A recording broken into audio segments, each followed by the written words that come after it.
Hi అండి, welcome to my cooking channel. ఈరోజు నేను హెల్తీ రెసిపీ ఉలవ చారు చేశానండి. అది ఎలా చేసుకోవాలో ఈ వీడియోలో ప్రాసెస్ చూపిస్తానండి.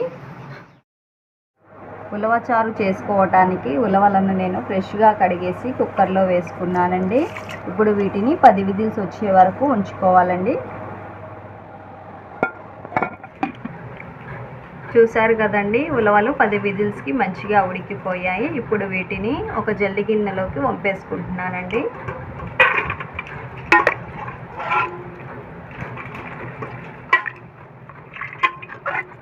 ఉలవలను ఇలా జల్లి గిన్నెలోకి వేసుకున్న తర్వాత ఇవి కొద్దిగా చల్లారిన తర్వాత ఒక మిక్స్ జార్లో వేసుకొని మెత్తటి పేస్ట్లా చేసుకోవాలండి.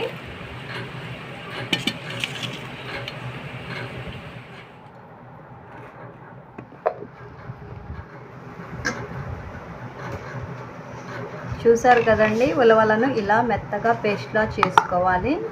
ఇప్పుడు ఈ పేస్ట్ని ఉలవలు వంపుకున్న వాటర్లోకి వేసేసుకోవాలండి.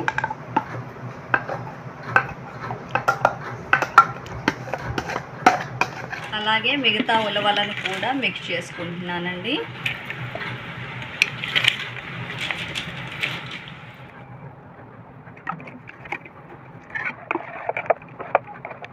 ఉలవలను అలా పేస్ట్ చేసి వేసుకున్న తర్వాత చింతపండు రసం వేసుకుంటున్నానండి. 1/2 కేజీ ఉలవలకి ఒక నిమ్మకాయ సైజ్ అంత చింతపండుని నానబెట్టుకున్నానండి.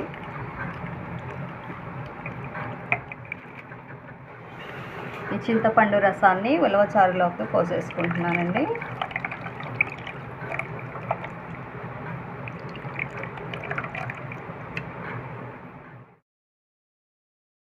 అలా చింతపండు రసం వేసుకున్న తర్వాత స్పైసీకి సరిపడా కారం వేసుకుంటున్నాను. 1 స్పూన్ పసుపు వేసుకుంటున్నాను. ఆ తర్వాత 1 స్పూన్ ధనియాల పొడి వేసుకోవాలి. ఆ తర్వాత 1 టీ స్పూన్ కొబ్బరి పొడి వేసుకుంటున్నానండి. ఆ తర్వాత 1 స్పూన్ అల్లం వెల్లుల్లి పేస్ట్ వేసుకుంటున్నానండి. ఆ తర్వాత రుచికి సరిపడా సాల్ట్ వేసుకుంటున్నాను. అవి మొత్తం వేసుకున్న తర్వాత కట్ చేసి పెట్టుకున్న ఉల్లిపాయలను వేసుకుంటున్నానండి. 2 పెద్ద ఉల్లిపాయలను కట్ చేసి వేసుకుంటున్నాను. ఆ తర్వాత కరివేపాకు వేసుకుంటున్నానండి. కరివేపాకు కొద్దిగా ఎక్కువగానే వేసుకుంటున్నానండి. ఇప్పుడు ఈ మొత్తాన్ని కలిపేసుకొని స్టవ్ మీద పెట్టేసుకుంటున్నానండి. నేను ఈ ఉలవ చారులోకి 1 లీటర్న్నర వాటర్ పోసుకున్నానండి. మీకు చిక్కగా కావాలి అనిపిస్తే 1 లీటర్ వాటర్ పోసుకుంటే సరిపోతుందండి. ఇప్పుడు ఈ ఉలవ చారుని స్టవ్ మీద పెట్టుకొని మరిగించుకుంటున్నానండి. ఉలవ చారుని స్టవ్ మీద పెట్టుకున్న తర్వాత బాగా మరగనివ్వాలండి, ఉల్లిపాయలు మగ్గే వరకు.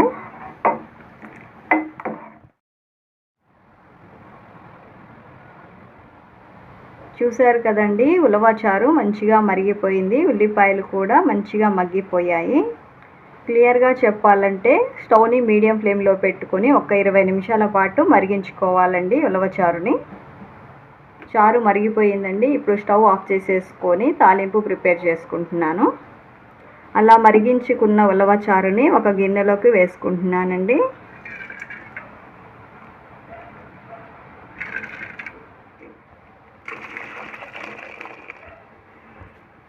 ఉలవ చారు తాలింపు వేసుకోవటానికి స్టవ్ వెలిగించి ఒక కళాయి పెట్టుకున్నానండి. కళాయి హీట్ ఎక్కింది. అందులోకి 2 గిన్నెల ఆయిల్ వేసుకుంటున్నాను.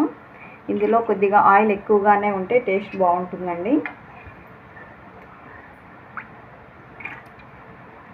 ఆయిల్ హీట్ ఎక్కిందండి. ఇప్పుడు అందులోకి 1 స్పూన్ జీలకర్ర, 1 స్పూన్ ఆవాలు వేసుకుంటున్నాను. ఆవాలు కొద్దిగా చిటపటలాడిన తర్వాత వెల్లుల్లిపాయలు వేసుకుంటున్నానండి, దంచుకున్నవి. ఆ తర్వాత కొద్దిగా కరివేపాకు వేసుకుంటున్నానండి.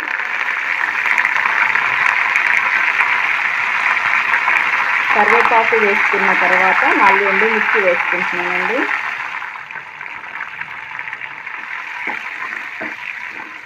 తాలింపు వేగిపోయిందండి. ఇప్పుడు స్టవ్ ఆఫ్ చేసేసుకుంటున్నాను.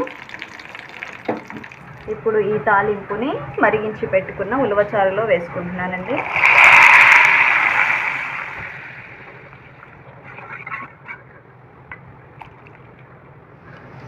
చూసారు కదండి, గుమగుమలాడే ఉలవ చారు రెడీ అయిపోయింది. టేస్ట్ చాలా బాగుంటుంది. ఒకసారి ట్రై చేసి చూడండి. నా వీడియో మీకు నచ్చినట్లయితే ప్లీజ్ లైక్ చేయండి, షేర్ చేయండి, సబ్స్క్రైబ్ చేయండి. Thanks for watching my videos.